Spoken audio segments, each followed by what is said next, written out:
It's the Knicks, Jets, etc. podcast with Alex Trataros, John Meleka, and Raisi on the beat. Let's go.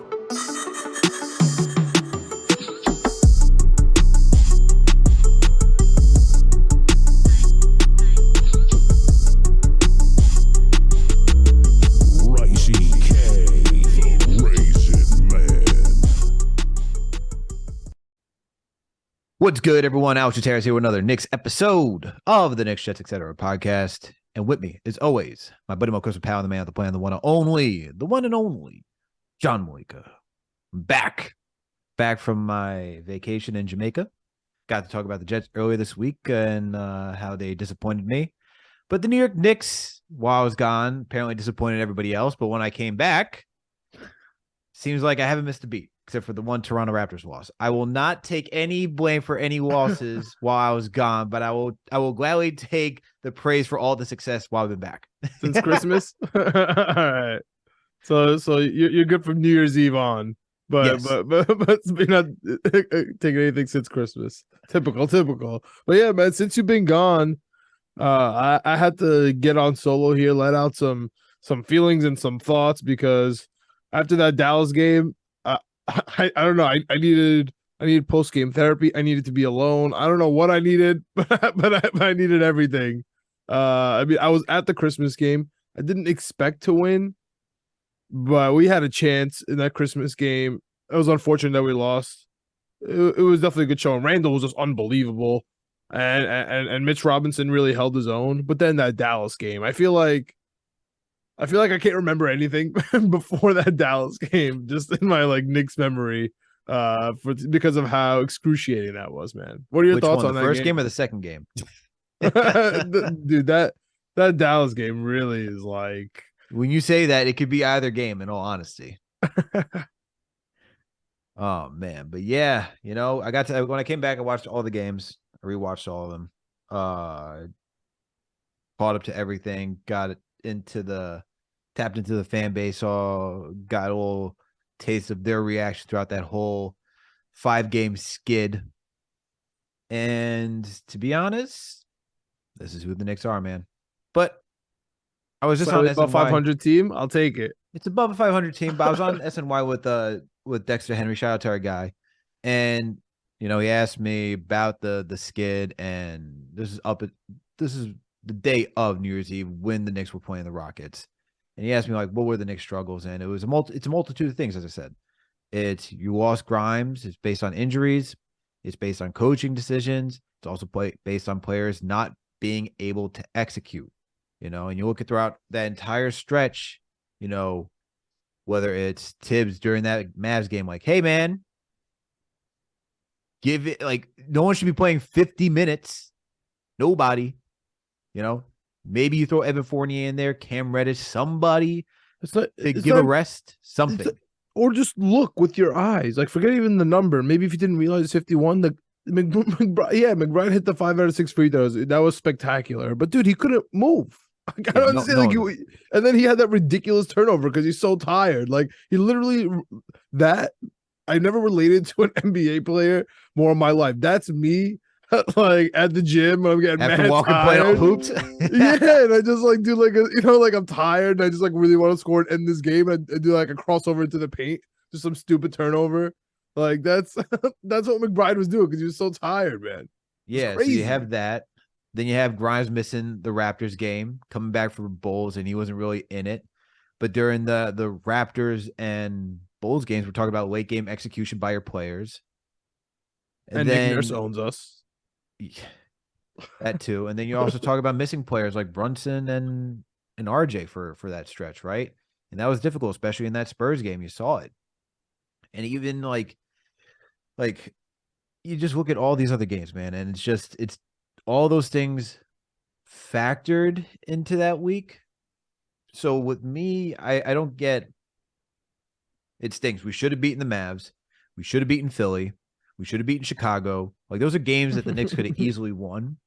But at the same time, I look at Philly and Chicago. I'm like, that type of stuff happens. We were in the game. That type of stuff happens all the time. Doesn't matter if it's the Knicks or anybody else. I know we always feel like as Knicks fans as a whole, like, why is it always us? But it happens to other teams too. Yeah, I mean Zion Williamson's out for multiple weeks with a terrible hamstring. I mean that's devastating. But you talked about RJ. It's life without RJ here. Without RJ and Brunson, the coach can't or does not want however you want to put it. He won't adjust. But when Brunson's back, like, what do you think about the new look Knicks without RJ? Because, I mean, we heard the word laceration, and that means something to us. But then they said broken finger went backwards. So we don't know what's going on there. So let's just assume he's out for. Someone got to check Luka's fingers, man. Cut your nails, bro. Cut your nails. Stop this. But life without RJ, in my opinion, is, as of right now, it's fine. Like, especially with Brunson back, it's fine. I mean, we just beat. Who we just play?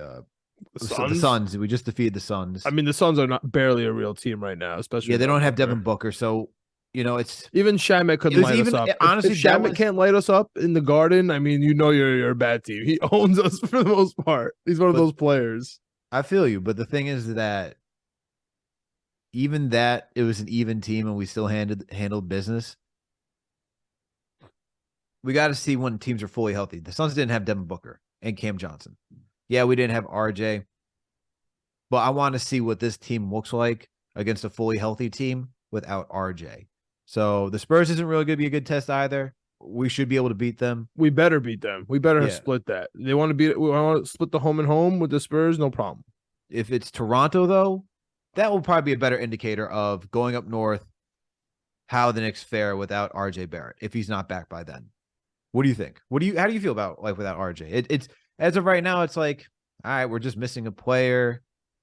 This, like I said, the Suns game is like the first one where you like see what it feels like without him, because you have Grimes playing small forward. Quickly looked pretty good in the starting role. Pretty good.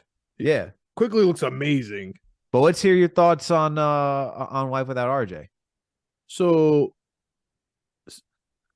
I beg to differ about the importance of the Spurs game, because Brunson and RJ were missing. Since Brunson's been back, Houston and Phoenix not doing so great, but those are blowouts.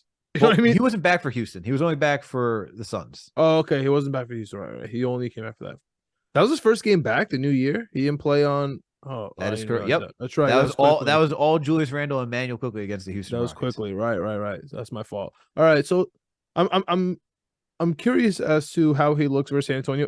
It's an easy win. I agree with you, but nothing's been easy for the Knicks this year. Life without RJ, the problem is there's no sub. Like, finally he put Fournier in, but what is Fournier? You know what I mean? Like, it's fine. He could hit some threes. He's obviously deficient in defense. He's fine. I mean, he's definitely building up his trade value, which is nice for us, to be honest with you. If you want to talk like business for the Knicks, he's building up his trade value. Obviously, Cam Reddish, it's illegal for him to touch the floor. So, at least, Fournier's in there, but it's not a good enough solution. Like, to be honest with you, our schedule isn't that bad for pretty much the entire month of January, it feels like. So I feel like there's enough time for RJ to finally come back in here and we can sustain with Fournier. But it really doesn't matter because how good Brunson is, obviously, but how good IQ's been off the bench or when he starts, how good Grimes has been. Like, what do you think about these lineups? I'm going to throw it back to you. What do you think about these lineups with Brunson, IQ, and Grimes that were thrown out there? And then sometimes they sprinkle that in with Sims and Mitch. It's been interesting. It's definitely been interesting. I mean, you were at that game yesterday against the Suns, but from one game, from one sample size, where you see life without RJ, and now you have Grimes back too, it looked good. But Grimes, like I said, nasty. Grimes is so nasty. But once again, it comes back to, can we see that over a larger sample size to get a better indication of what that looks like? Because Quickly's defense is up there. His shooting was good. The thing with Quickly is, can he be a consistent enough shooter to be in that starting rotation, right? Like if that was the case, if you had no RJ and is quickly, can he be a consistent enough shooter? And we've seen it, ebbs and flows for him being a shooter. Same thing with being a facilitator. The more playmaking you have, the more shooting you have in that starting rotation, it's obviously better. Obviously better. But off of one game sample size, looked awesome. But I need to see more to be like, all right, not RJ, all this type of stuff, that conversation. But quickly looked awesome, man. Especially without Jalen. Like he did a good job against Mavs when it came to playmaking. Talking about 15 assists. We have him putting up over 30 points against the Spurs. He shot really well. What do you have against the Spurs? He had 36 points. Quigley's been on a tear, man. He's been dope. He's been dope in the starting rotation. And having Brunson back to allow Quigley to be that off-ball guard, like what we saw with Derrick Rose as a rookie, it's way better. It's so nice. But listen, everything is nice and everything is easy when Julius Randle is getting 20 points every first quarter, sometimes every first half, ending games with 40 every game. It's unbelievable. Like Julius Randle, the way he's playing right now is actually unbelievable. Shout out to the guy in my section 111. He's been wearing his Randle jersey every single game. He started the chant. Like he's the one that started the MVP chant. Every game he's going nuts for Randle. I'm so happy for that guy. Honestly, like I'm more happy for that guy than I am for Randle, to be honest with you. He is the catalyst of this team. And if you're still a Randle hater, log off, take off your jersey, switch it out for a Brooklyn Nets jersey. They're on a winning streak. Go enjoy. Honestly, if you're hating on Julius Randle, if you're saying trade Julius Randle, like just go buy a Kevin Durant jersey. And honestly, do me a favor, because Julius Randle is going to be our power forward for, I would say, at least the next 3 years. He is, without him, right now we're talking 6-7 seed. That's where we belong. Without him, we are talking Wembanyama. So I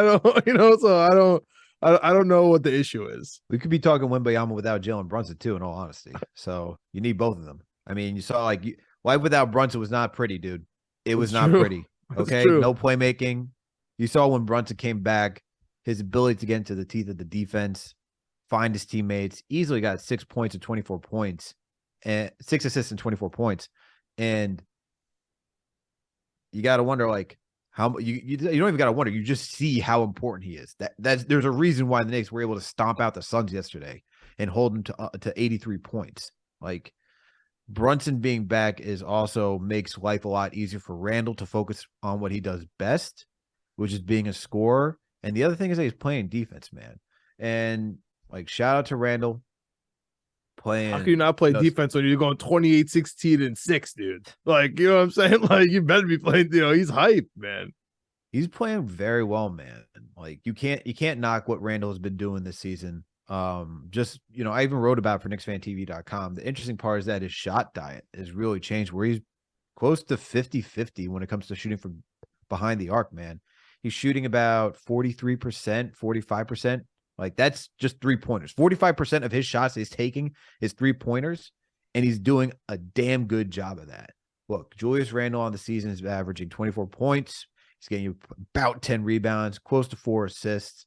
Okay, like Randle has just been otherworldly. I think he's better than what he did 2 seasons ago as an all-star, because you can actually say that he's a stretch 4 right now. Over the last 10 games, he's shooting 37% from 3 on a high volume. You know what I mean? So, yeah, I give kudos to Randle. Doing an excellent job. 1,000%. Definitely deserves to be an all-star this season. The way he's 100%. He's one of the best power forwards out there. I'm Brunson, dude. Brunson too, man. Brunson too. Brunson is in an all-star conversation as well. So how about this? Is Mitch in the conversation? No. Defensive player. He's in defensive player conversation. He's not even in like the coaches, like maybe add you in later center you got talk. Embiid. Man, that's tough. You got Embiid. You got Jared Allen. That's tough. Yeah, those two are in. Who else? Who else you got? I mean, depends how you look at Evan Evan Mobley, how you look at Giannis Antetokounmpo. Like, I think they just do forwards now. Yeah, because they don't do centers. Yeah, they don't do centers. So Oh, they're that's true. like that's Good the point. thing. Good point. But yeah, I like Mitch. I think Mitch, like in defensive category, like defensive player, he's definitely gonna get some votes. They're giving him this ball, the ball, so he could put his back to the basket every beginning of the game. I'm gonna start taking Mitch Robinson first person to score every single game. They're giving him one play. They're allowing him. How about the between the leg dribble, bro? How about the no pass? He's starting to be in some weird way like our version of Shaq. Like he's goofy off the field, like off the court. Like we don't mind the way he does stuff, and he gets ridiculous numbers, and we don't even realize. You know what I mean? Obviously, doesn't have the offense that, but he just has like that goofy center feel. Like he's just very jovial.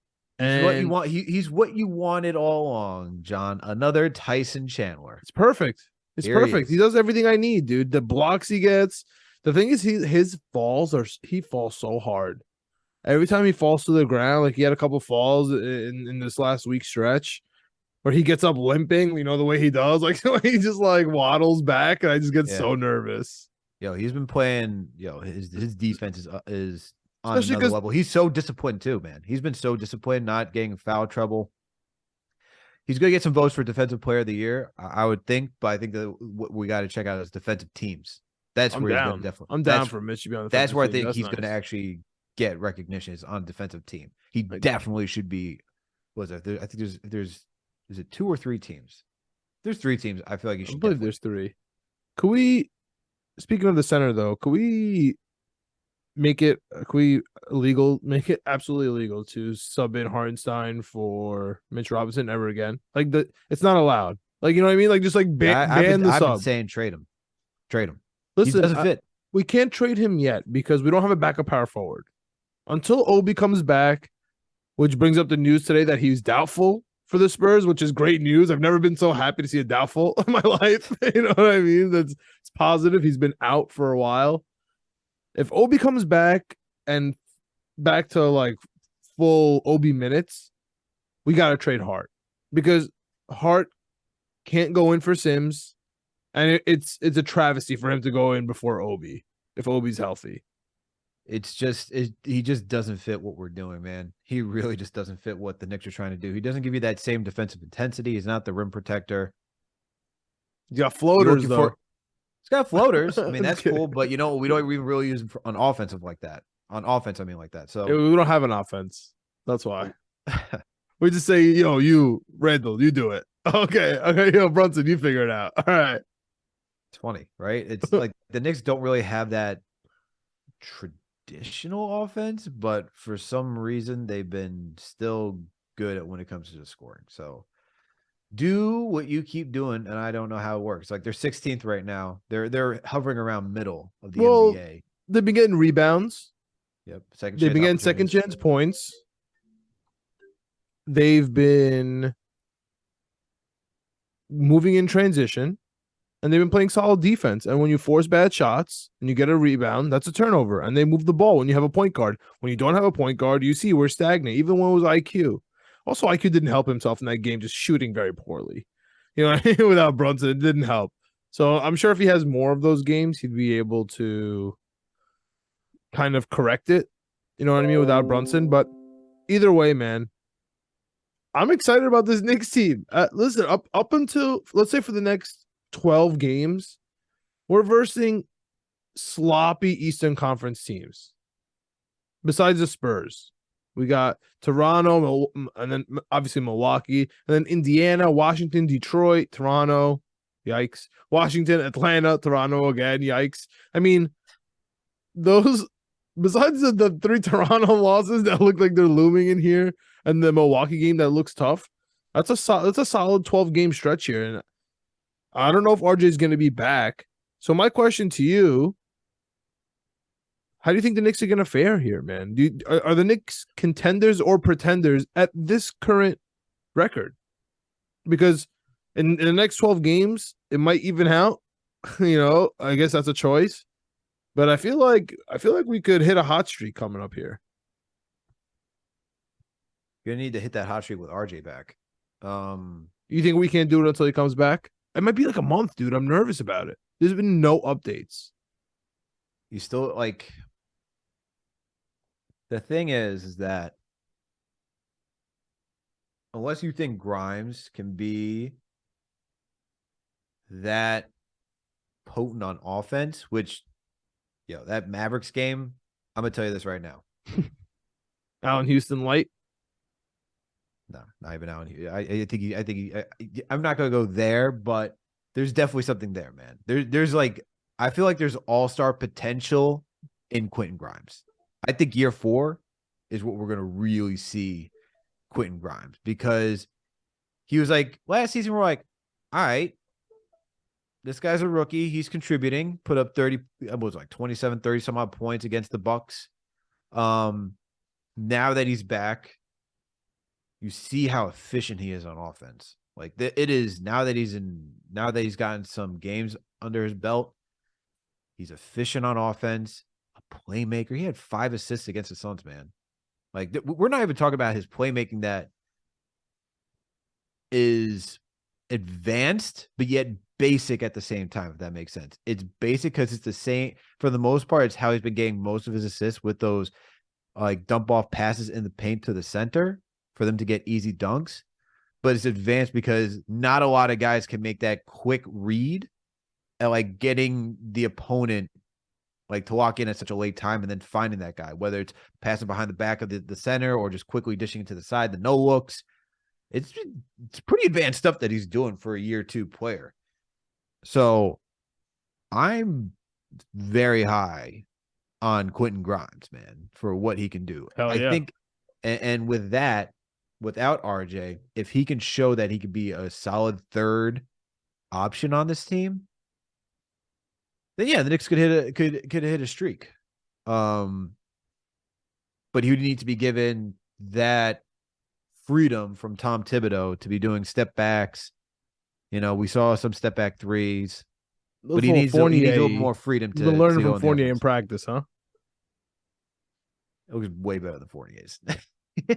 His step backs, dude, that's the one thing Fournier is nasty at. One dribble, fadeaway 3. He's kind of nasty at that. It looks better. I'm saying it looks better. I didn't say he's good at it yet, but he looks better. It just looks nicer. You just like him more, man. This is not the beauty's in the eyes of the beholder. We just like Grimes more than Fournier. I mean, it's not hard to. I mean, he also plays. Think about it, dude. Against Dallas, he was guarding Luka Doncic, even though it wasn't successful.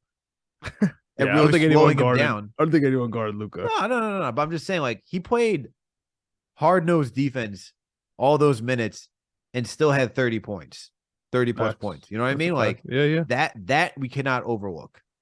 Yeah. That's all I'm saying. All right. There's more there. All right. Talk about overlook. We got Spurs at home at the Toronto, man. Hold on one second. Do you think the Knicks are pretenders? Well, that's what I'm saying. So we better beat the Spurs, right? So we're gonna be have a little cushion there, and then I think we're gonna lose 2 straight. So I think we're all gonna be reeling. I think everybody's gonna be freaking out. Not a good time when one Donovan Mitchell put up 71 points. Exactly. We're gonna have that going on. We're gonna lose in Toronto. We're gonna come back at home, and Giannis is gonna put a number on us. And it's gonna be a tough little stretch here. We're gonna be talking about Tibbs. We're gonna be talking about how much we miss RJ. So there's gonna be some turmoil. All right. So so the Spurs game is very important for some cushion, because I really don't feel good about the next 2 games. And then there's gonna be a very important home game versus the Pacers on that Wednesday, January 11th. You gonna be there? I don't know. I might have to, man. I might have to, because this is a very pivotal game in our little schedule here. John, it's not only pivotal. We're talking about a rival. We're talking about. I hate this. I hate the Pacers. Yeah, I hate the Pacers. And now we got the Wally Zerbiak. Oh no, dude! If Halliburton goes off because of Wally Zerbiak, I'm never gonna forgive Wally ever. I'm gonna become a Wally hater. I'm telling you right now. You better tweet that out if he does go off. I'm gonna be so mad. Everybody's gonna point that out. If Halliburton goes off, it's gonna be Wally Zerbiak's head, and he knows it. Good grief. Hopefully Wally's not even calling the game. I hope everyone's smart enough to not even have Wally on the sideline. Yo, speaking of people calling the game, I mean, this is, he was the national ESPN radio guy for a little bit of time, but now he's back to ESPN New York with Bart. We're talking Alan Hahn, who called his first couple of games in Texas. Speaking of calling games, to be honest with you, I know Clyde and he's the legend and he's got his Clydeisms and it's cool. And anybody with Mike Breen is awesome. But yo, Mike Breen and Alan Hahn was awesome, dude. Because he's talking like us. Like we consume Alan Hahn. He listens to us. He talks like I need Alan Hahn on way more play-by-plays. He was great. Less of Wally, more of Alan Hahn. That would be really important for the Knicks. Hahn's the man. I mean, he's been covering the Knicks. He's a Knicks fan who's been able to cover the Knicks for such a long time. That's a dream, right? You could be he's a Jets and Yankees fan, so everything. And he's a Jets and Yankee fan too. So I got them Island, though. That's the thing. I know it's okay. It's okay. Islanders fans, there's nothing you can do. But yeah, so I got us at 2-2, winning the back end here. Start with a Spurs win, 2 L's. So Knicks will be 22-20, is what you're saying. I like that. Go it, and then we have a bunch of disgusting games. Washington, Detroit, home versus Toronto on a Monday at 3:00 on Martin Luther King Day. Maybe we finally win it. Maybe we finally get over the Nick Nurse hump. That'd be fantastic because we play them again, and we play them 3 times in January. We stomped out the Suns for a matinee game. In fact, we've been getting better in matinees, man. We've been getting better. But we have a nice stretch here. We have a nice stretch because, dude, it gets bad in the end of January into February before the break. It gets bad. Schedule gets difficult. So we have to strike here. And it's a good time to strike here because, as we said, Fournier, little trade value. We're going to trade Cam Reddish. The trade deadline is coming up in February. So it's going to be interesting. Hartenstein, you're trying to trade him. Like, this is a good time for the Knicks. Get him off this team. But that means the Knicks have to keep winning. Nothing against Hartenstein. Just please get him off this team. Or if you're going to trade Obi, you know what I'm saying? Because Obi's coming up in trade talks. All right, this is actually, thank you for bringing that up. Yeah. We got some trade talks that we got to talk about before we get out of here. All right, wait. First, before you do that, just give me what you think of the next 4 games, and then we'll talk Obi. 3-1. What's your 3? We're going. Never mind. Change it up. Wait, Spurs. What do you got versus Spurs at Milwaukee? Right. Spurs at home, winning. At Toronto, losing. Home versus Milwaukee, losing that one. Home versus the Pacers, we're winning that one. Okay, so we have the same exact. Okay, 4. Yeah. Okay, so go ahead. Obi trade. Yeah. Yeah, 2-2. Sorry, I was thinking about. I don't know why I had yesterday's game in my mind, but Obi. I don't know if you saw this, but on heavy.com, Sean. Let me make sure I'm not butchering my man's name over here. All right, he writes for heavy.com. He came up with a recent article. His name is. Why am I losing it? Here we go. Sean Devney of Heavy.com. He's an NBA insider. Spoke to an NBA executive who said the Knicks and the Pacers have had talks about trading one Obi Toppin. I don't know how I feel about that. Well, actually, I do know how I feel about that. I don't like that at all. But it depends. Yes, it depends on the price. But my initial instinct, being a Knicks fan, them being the Pacers, I don't like it. But as you said, it all depends on the price. And they got 3 first rounders this year. They got theirs, they got the Celtics, and they got the Cavs. Now, obviously, the Cavs and the Celtics are not going to be that bad. But still, if you get 1 or maybe 2, depending on the trade, talking about draft capital to potentially move up in this draft, maybe get somebody that could be that guy for this team. So you'd be okay with taking like Duarte and a pick for Well, I Obi? think you brought up Duarte because it's not going to be Turner or Healed. Yeah, no. If it's gonna be like Duarte and a pick for Obi, and so you can flip that pick in a trade, I think Obi's more valuable than that. To be honest with you, I think What if that you get two? What if the package is much more different? And you get 2 picks. 2 first-round picks, I might then be searching for my backup power forward somewhere else first. You know what I mean? If I'm the Knicks, because who's gonna be backup power forward, especially if we're getting rid of Hartenstein, and we don't want him there. So you have to fill in the hole as well. We're not sellers, even though this would be selling a player. So it's interesting for me. I don't think there's an urgency to trade either one. However, Obi's value is probably higher now, which is crazy as it sounds, than if he stays on the team all year and just gets put in like the hole here, because Randle's really good and he's eating up the minutes, and now it's like a play Obi chant at MSG again, because he's a really nice guy. Like every game he goes to, there's people that come over from Dayton, and he always like signs stuff for them, and he always hooks people up in the stands and brings them down. Like everyone likes Obi, and pregame access, he's always signing stuff for kids. Everyone loves Obi Toppin. So getting rid of him for Duarte and a pick, that's disgusting. 2 picks, I don't want that. If you're talking Obi for like a real player, like who? Kyle Kuzma? Kuzma would be tough because he's going to be a free agent. So that kind of sucks for me. You know what I mean? It's going to want about $20 million annually. That I don't want a rental for Obi. That's tough. I wouldn't do that. Off the top of my head, I can't think of who I'd want as a backup power forward. Or are we just going to fill in something else?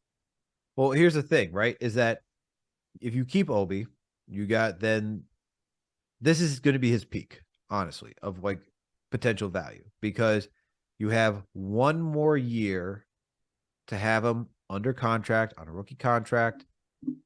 If you want to get a good look at him, have him for training camp and partially this season, and part of the season, I should say, then you can get that intel. You could try to win him over, say, this is why you should stay here. You could re-sign him. You have him under control. Otherwise, if you just trade him by the trade deadline next year, you get him for a short stint. You don't really get to learn much about him. It's honestly the gripe that I have with not playing Cam Reddish as much as they did, because in my opinion, it's wasted value. All right, let me ask you this. And I'm looking up his contract as we speak. What do you think about Tobias Harris? Yeah. He's also a rental. But damn, making 39. And man. What is he doing? Is he coming off the bench? That's the thing, man. Is Tobias Harris that guy who's like, all right, I'm ready to come off the bench now? Can I be honest with you? Can I be honest with you? If we're trading Obi, I want to package RJ Barrett and Obi Toppin for a star small forward, a star wing. That's what I would want. Who? I'm going to ask you who's that player. I don't know if he exists. We actually had this call on Knicks Fan TV last night where caller came in and said, they're watching the team right now. They like everybody, but they say RJ is that position that you're probably going to have to replace, which I don't think they're far off in saying. And I like RJ. I think RJ hasn't even fully developed yet. He's still very young.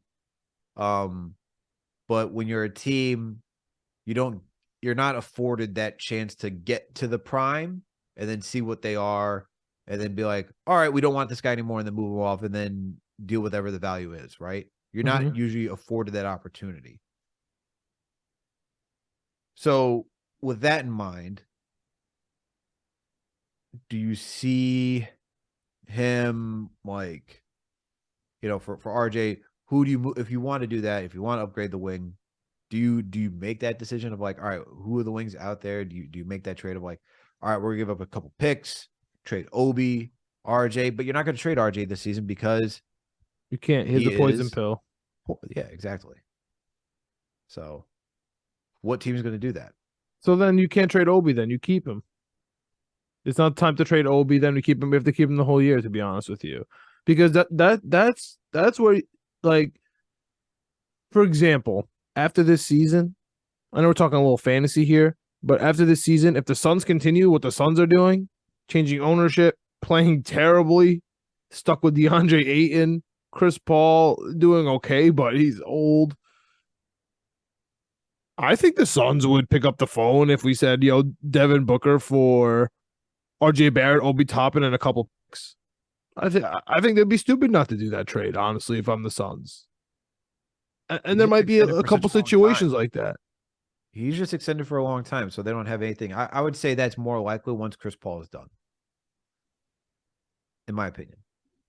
Once Chris Paul is done playing on the Suns and they realize they don't have that all-star caliber point guard that can orchestrate the offense and command the floor in that manner. I mean, next year is his last guaranteed season. Yeah, so they might try to just change it up for his last we don't know. year. This is new ownership, right? This is new ownership. They're going to make that decision on how they want to run this team and get a feel for the entire landscape, players-wise. You think they're going to pick up a $30 million 2024-25 Chris Paul option? That'd be reckless. Hey, we've seen stranger things in the NBA. Bro, that'd be reckless, man. He's played for 17 years already. But he's still playing at a high level. He's going to be 39. Yeah. Still playing at a high level. I don't know. For me, though, on the Obi situation, I love Obi, but if I'm hearing 2 picks, I'm thinking about flipping those 2 picks to move up in the draft and find somebody. Oh, no, dude. I love Obi. I'm Obi Hive, man. Obi Hive over here. I'm not doing that. I'm We only can't keep trading everybody. I'm trading Obi and RJ in a package deal in the offseason. That would be my thinking there for a star wing to line up with Mitch, Randle, Grimes, and Brunson, because that's the piece. That's what I wish someone could just say that to RJ, like, dude, look at the people around you. Just be this player. Just be like Jimmy Butler. Can you just be like Jimmy Butler? Like, just do nothing. Just watch Jimmy Butler tape all day long and just try to be that. If you do that, you just hit your threes, like, you'd be a perfect position here. Just stop trying to be the star. It's just I don't know. It's annoying. And that's how I think it should play out. RJ's been good when he's healthy. I just think a star small forward there would make a difference. Like, for example, if it was Donovan Mitchell, I know it's too late now, but say it was Obi and RJ for Donovan Mitchell right now, like in the offseason, you would do that. Maybe, because he's a shooting guard, small forward. I know. But if more of a bona fide small forward, you would do it like Booker. But he's also a shooting guard. So I guess it's the same idea. The real prototype that everyone's looking for, and that I would be looking for, is someone like Tatum. Yeah, well, he's not going anywhere. So I don't even think about him. I'm not saying Tatum exactly, but yeah, you're looking for that type of archetype of player, like 6'7", can guard multiple positions, good shooter, knows how to attack the rim. That's the guy you're looking for. Yeah, I'm sure if the Nets will trade us Kevin Durant, we'll talk. But I just don't think that's But that's what I'm saying. Like, you're talking about that position. Those are the guys that you're looking for, because you got to think about when you're at that spot, you're guarding. That's usually like your top scorer, man. That's the most versatile player next to some of your guards on the floor. So it's a tough position. Tough position to find. Yeah, I mean, OG is still around. If we're trading OG for Obi in some sort of fashion, I'll take that all day. Is OG that guy that puts you over the edge? Honestly, if say it out loud, John. If we traded RJ Barrett straight up for OG, we would be 6 wins better. Interesting. Because he knows his role. He's a beast, dude. He's average like 19 and 7 or something. He's a monster, dude. He plays. The price for OG right now, according to Zach Lowe, is just insane. Was it? They said OG could get a Donovan Mitchell-esque type package. Yeah, but we refuse to trade RJ and Obi. Yeah, that's the package. 19. He's averaging close to 19 points, shooting 35% from three, 47% from the field, getting you about 6 rebounds. Oh, I 2 was assists per game. close. I had 19 and 7. I mean, he's a beast, man. Him and Randle is so nice, especially. And then you have Grimes on the other side of you. That's a defensive powerhouse. And then you're anchored It's by a solid team. Yeah. anchored by Mitch Robinson and Jalen Brunson, dude. It's fire, especially if you keep quickly on that bench as your like bona fide 6th man. That's a real team. Jericho Sims, hopefully he's allowed to sub in at the 5.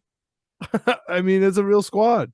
The question is, can Obi take his game to another level? I like OG too because he is a versatile defender. He can guard 1 through 4. Send RJ to Canada for OG. That's my off-season goal. I like OG. OG's nice. Yeah, and that's not an indictment on RJ. Like we're upgrading here. Like we have to add stuff to you in order to get OG. It's not like, you know what I mean? It's not like we're letting you go. Like he's a upgrade. My question is, And he goes to a better coach. How high is OG's ceiling? Because doesn't need to. it does need to. If you're going to make a Donovan Mitchell-esque trade for OG, there has to be a high ceiling. He just needs to be a solid small forward on this team, man. He doesn't need to be a star. That's exactly what we don't need. We don't need someone who needs the ball in their hand. We already have that in Randle. Ooh. Nah. Randle needs the ball in his hand. Lost me there. Brunson needs the ball in his hand. Grimes could spot up shoot. Mitch Robinson never needs to touch the ball ever. We can't have a small forward. You're telling me that Randle is going to be that catalyst? No, dude. No, but he needs the ball. You can't have someone who comes in at small forward and demands more of the ball and wants to shoot more. That's going to ruin everything. It's going to ruin Randle's touches and how he likes to play basketball. It's going to ruin Brunson and how he likes to play basketball. And it's not going to affect Grimes and Mitch. But it's gonna affect those guys. That's why OG's perfect. He doesn't need the ball. Man. He could spot up, shoot. He gets the boards. He plays. He could D up the best player on the team. What else do you want? He hustles. I mean, they said the same thing about. I mean, even though Quay lost some touches out in Golden State, I would still say that this team needs a bona fide superstar to even get close to competing. If you're gonna make that type of move, I think OG puts us in the conversation in the East. Really? Yeah, the East isn't that crazy. But I don't want to tell you. Okay, who's stopping Giannis? Dude, we could have a legit game against Milwaukee, like with OG and Randle and Mitch Robinson against Brook Lopez, and who knows about Chris Middleton. Like we usually compete decently with Milwaukee and with Brunson. Like Giannis, best player in the league. I agree. He could drop 40, but I still think we could easily compete with Milwaukee. Like, I'm not saying we're better than them. I'm just saying now we're that's the best team, right? And then the Nets, that's the number 2 team. And the Celtics, that's number 3. Okay, fine. They're juggernauts. Other than that, the Knicks are going to be right there if OG is on the team, in my opinion. Like, we're right there. Like, you can't tell me that Philly is that much better than us. Miami, Atlanta, any of these teams. Cavs? We're right there with the Cavs. Like, honestly, this team would compete with the Cavs team, in my opinion. I know the Cavs are nasty and they have all-stars everywhere, and Donovan Mitchell just dropped 71. I love Evan Mobley, and Kevin Love's off the freaking bench, and you know what I mean? We have Obi Toppin off the bench. It's not even a competition. You know what I mean? So I'm with you. They have a better squad, but we'd compete, in my opinion. That'd be a nice series. Right now, it's not even close. I get you, but once again, it's the whole point is that I agree with the fact of competing. The process better than Philly. Is that you're going to have to trade a Donovan Mitchell-esque type package to get OG. One, that's too much for a guy who's not even a top 25 guy in this league. My second thing is you're still going to need somebody who, in crunch time, is that dude. OG isn't that dude. Randle's not even that. Randle's great in the first. Randle's that guy. I made this analogy. Randle's that guy that gets you between the 20s on the football field. He'll do all of that stuff. Yeah. Am I giving him that last shot? No, you want the red zone guy. Brunson is that guy in the clutch moment. But even Brunson has his limitations, man. So that's why I'm looking at if you're going to go for this type, if you're going to trade somebody like that, if you're going to go make that type of investment, I need somebody who's going to be a high efficient scorer at the I same feel you. time can be that dog. I That's feel what you I'm want saying. that. I feel you, bro. You want the closer. You want the superstar closer. But I Yeah. just don't know if he's walking through that door. Even in a trade, he just doesn't exist. I agree. I also want Hey man, Tatum. I'll just say this. I would like to take Tatum and put him on my small forward. I'll I say agree. this. I'm looking at Dallas right now. That team stinks. All right. They are not trading Luka. They wouldn't trade Luka for 18 first round picks. I'm pretty sure. My man. I'm just saying. All right, just so you know. Who we got Harper, Tyson Chandler, Jalen Brunson, traded KP over there. I'm just saying Knicks and Dallas have done so many deals in the past. I would not Crazy. it is I know it is pie in the sky. Yes. Dreaming.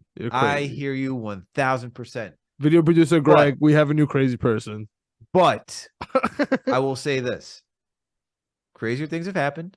That the team Knicks trading for a superstar, that would actually be the craziest thing that's ever happened. It's never happened. He could demand a trade. He could demand a trade tomorrow if the team's like, "Yo, I do not." You just said it's not. You said it wouldn't be the craziest thing that happened. It would be the craziest thing to happen in Knicks history. So trading for an active superstar, that's never happened.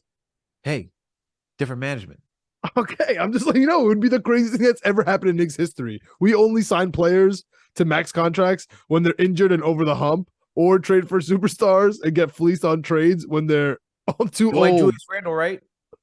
I like Julius Randle. That was a free agent signing that came here, right? Two-time All-Star. He's about to be a two-time All-Star with the New York Knicks. Yeah, we got it for cheap. How many times have we had? How many times have we had superstar acquisition? Has he been durable? Has he been durable? Yeah, he's been great. How many times have we gotten that? A durable power forward? No, a durable player that's a two-time All-Star. I don't even know. Since Allen Houston, probably, right? And he wasn't durable. Was injured for most of his career here. Yeah, but I'm sure that was probably our last two-time All-Star. You could at least say for Randle, for his entire stint here with the New York Knicks, he's played 90% of the season. I love Julius Randle, but I'm saying he's not a superstar acquisition. The Knicks don't do that. That would be insane. If the Knicks I'm just saying, no. My whole point is that Knicks usually don't get a good free agent. They're usually not durable. Julius Randle, for as much as everybody wants to trade him, which is a fair conversation to have, but it is a fair conversation to have. But the thing is that how many times have the Knicks been that lucky to go get a two-time All-Star in free agency and sign him, by the way, for under max money? Yeah, no, that was a great signing. Brunson? Didn't we get? It was a great signing, but last year everyone hated him. So I don't know if that's really that. That's not. None of this is equivalent to trading for Luka Doncic. The bonafide. My point, John, is not trading for the star. The whole thing has been Knicks can't do this, Knicks can't do that. The whole history of like, woe is me, of like, we don't get the guy, we don't get the free agent, we don't do anything right. The trades is crazy. That's a crazy. Yeah, but that's a crazy ask, dude. To trade for a bona fide superstar, like who just signed a supermax? Like has a supermax ever even been traded? I mean, like you're asking for a lot here. You know, I'm like, it's not. This is not a Julius Randle signing. This is trading for the guy who dropped 60 points 2 days ago. You know, I don't know, man. I saw the Boston Celtics trade Isaiah Thomas for Kyrie Irving, which my opinion was not a fair exchange, but it happened.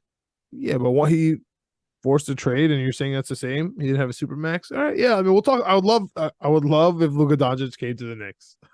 That's your solution. I'm just saying, we got to stop doing it's the same old Knicks. They can't do this. We got 2 free agents.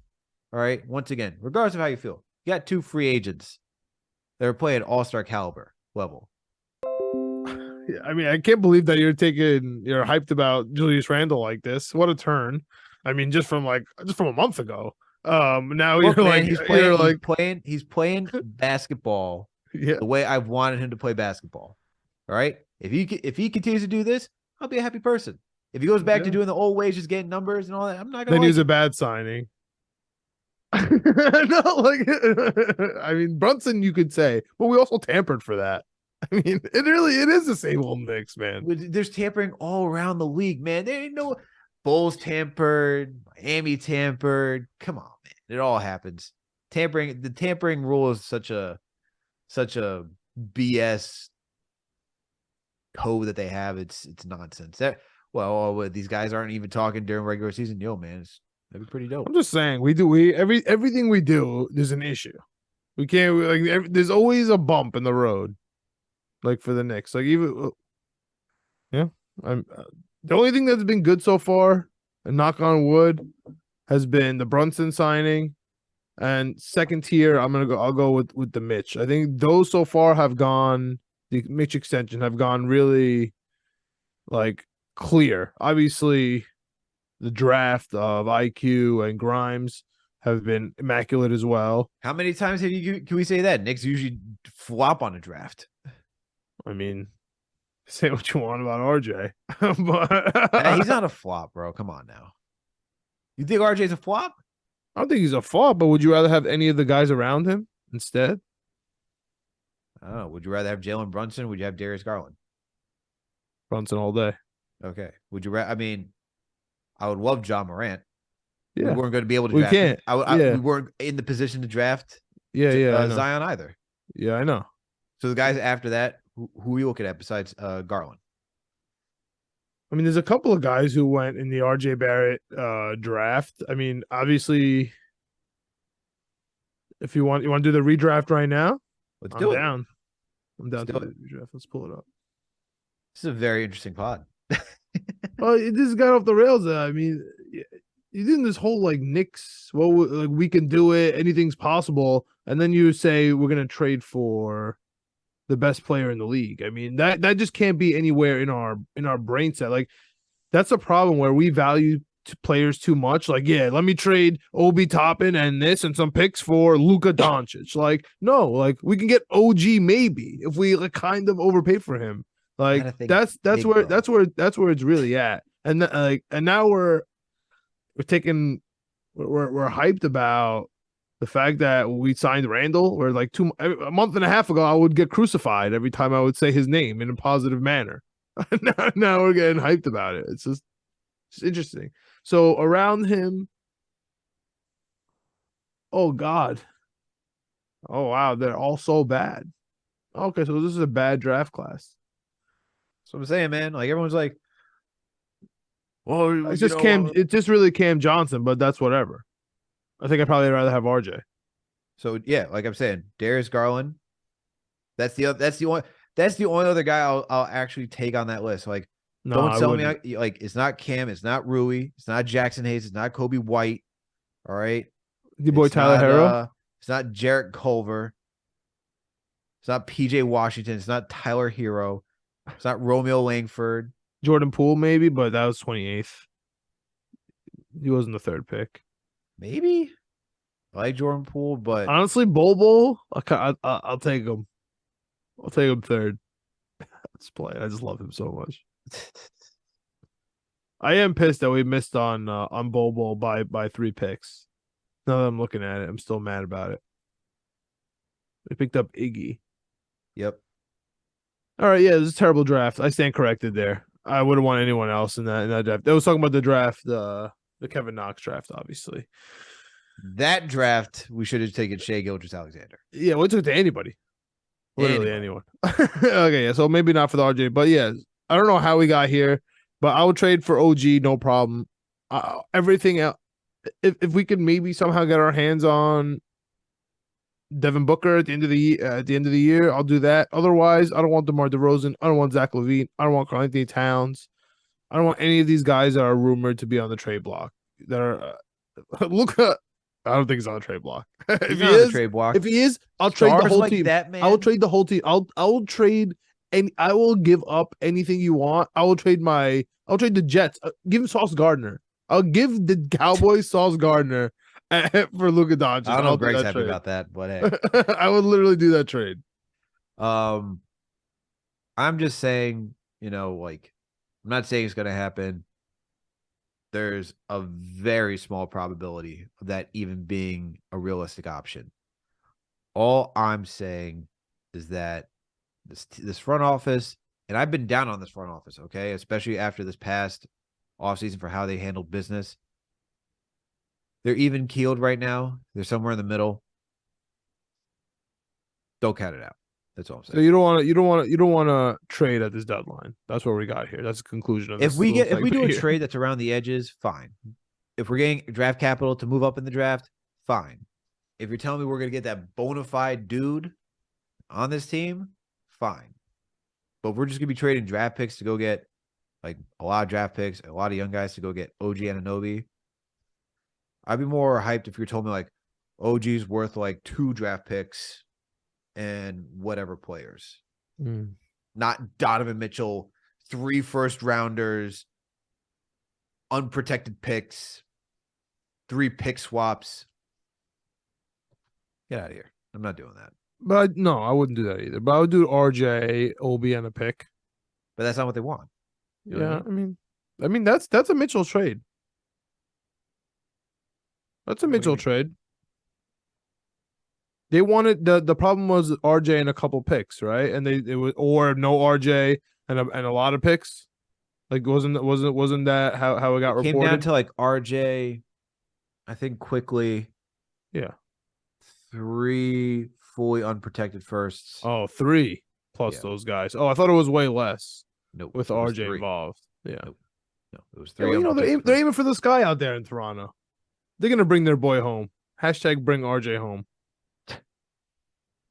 Bring Canada's finest home. He deserves it. Well, after going off the rail on this pod and getting to the conclusion of, I don't even know what we got to the conclusion of, but whatever you wanted. We were talking. This all happened because we were talking Obi trade, and so that's how it went off the rail. So we're just talking Obi trade. We're talking moderate trades that could happen, but you kind of want to hold off for a superstar. I just don't think that superstar is ever going to walk through that door. That's my problem. That's why we kind of, that's where the conversation went like off the rails and we started debating, because you want to keep waiting. That's the Knicks way. That's the Knicks fan way. Like, don't worry, bro. He's coming. Don't worry. That superstar, Paul, that he's going to come. He's going to want to trade or he's going to come in free agency. That's the Knicks way. I just don't ever see that happening. In my opinion, we have to overpay for someone like OG, and you disagree, which is cool too. I'm just saying, like I think that's where we're for sure. And the way I look at it too, right? Like let's look at Atlanta as a good option, right? Traded 2 first-round picks to get DeJounte Murray. Obviously, a little bit more than that. I'm just saying the 2 first-round picks. Terrible trade for them. Next thing they know, Kevin Durant's available. Wouldn't? Yeah. You know what I mean? Like, but forget that. That's just a terrible trade for them. Let's end that. Let's end that with that though.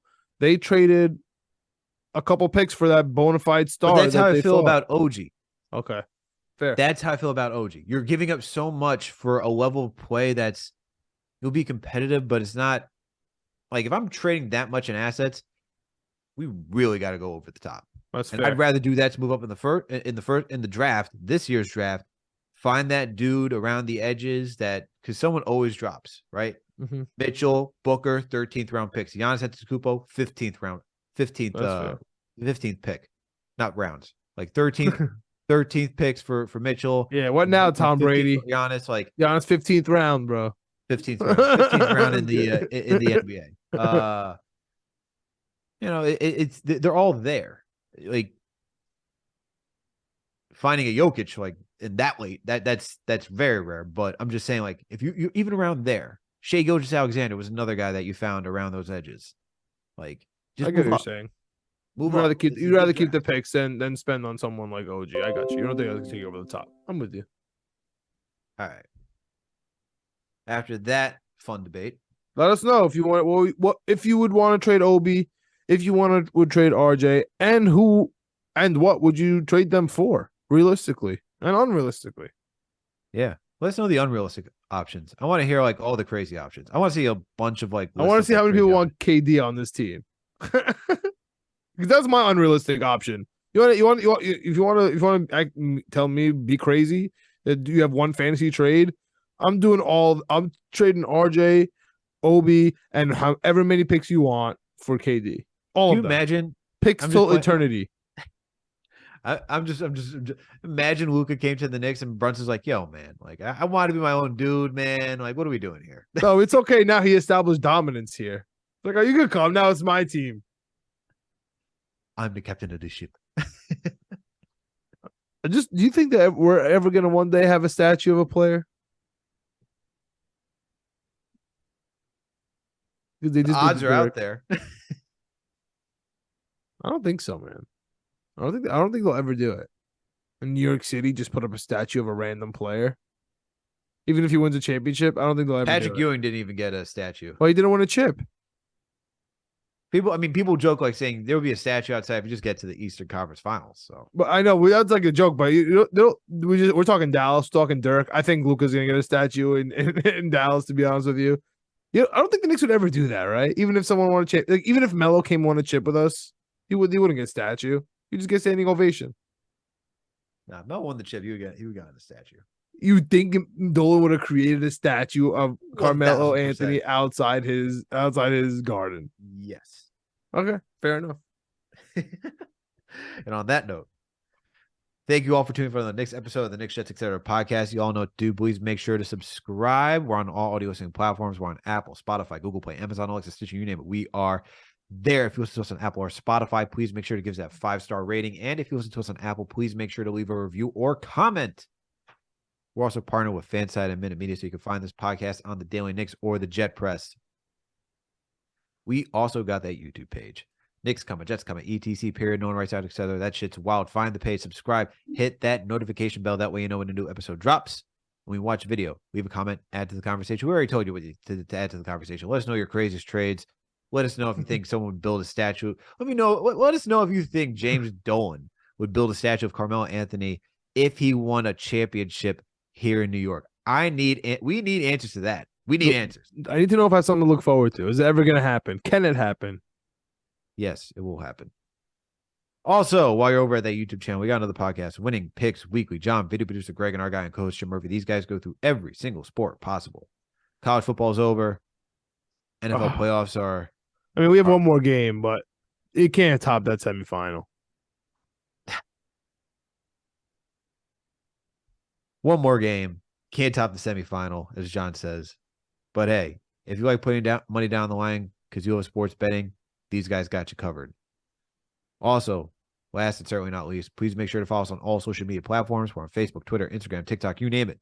We are there. Thank you, everyone, for tuning in for the Jets Knicks episode. Not Jets. Whoops. Also went off the rails over there. Thank you for tuning in for the Knicks episode of the Knicks, Jets, etc. podcast. We out. Jets are bothering me, man. They're on my mind. Georgia, but the Jets. Let's go Knicks.